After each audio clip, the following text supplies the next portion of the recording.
जोधपुर में स्वतंत्रता दिवस की खुशियां उस समय मातम में बदल गई जब सूरी नगरी के रेजिडेंट रोड पर एक दर्दनाक हिट एंड रन हादसे ने एक स्कूली छात्र की जान ली। सुबह करीबन 7 बजे थे।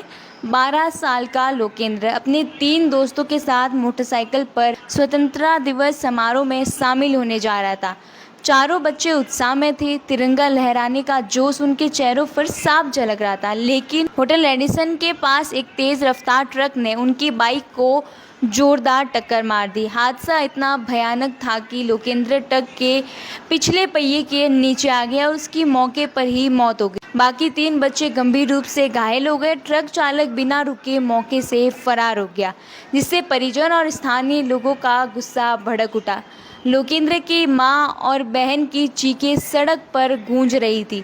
मां बार बार यही कह रही थी कि मेरा बेटा तो बस तिरंगा लहराने गया था, उसे कौन वापस लाएगा। उसकी बहन जो चीख चीख कर कह रही थी कि मेरे भाई को वापस लौटाओ, बिलखते हुए भाई की बेजान देह को देख रही थी। ये दृश्य हर किसी की आंखें नम कर गया। सड़क पर बिखरा खून और बाइक के टुकड़े उस मासूम के अधूरे सपनों की कहानी कह रहे। परिजनों ने पुलिस पर लापरवाही का आरोप लगाया और हंगामा शुरू कर दिया।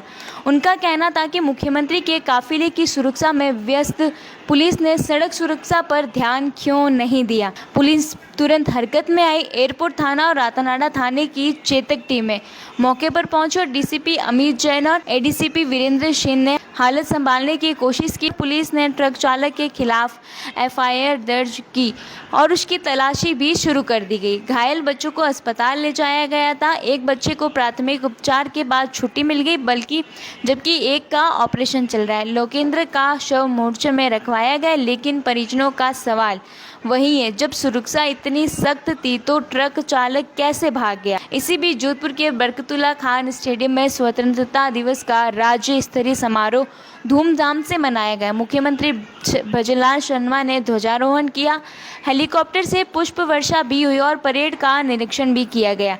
स्टेडियम में तिरंगे की शान छाई।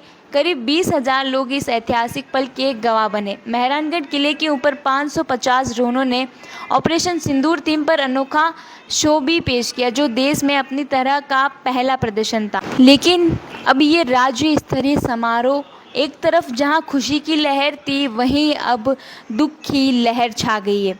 लेकिन इस उत्सव की चमक अब उस मासूम की मौत के दर्द के आगे अब फीकी पड़ गई है। यह हादसा सिर्फ एक परिवार की त्रासदी नहीं, बल्कि सड़क सुरक्षा और जवाबदेही पर बड़ा सवाल था। जब तिरंगे की शान में शहर डूबा था, तब एक मासूम की जान कैसे चली गई। परिवारजनों की मांग है कि दोषी को जल्द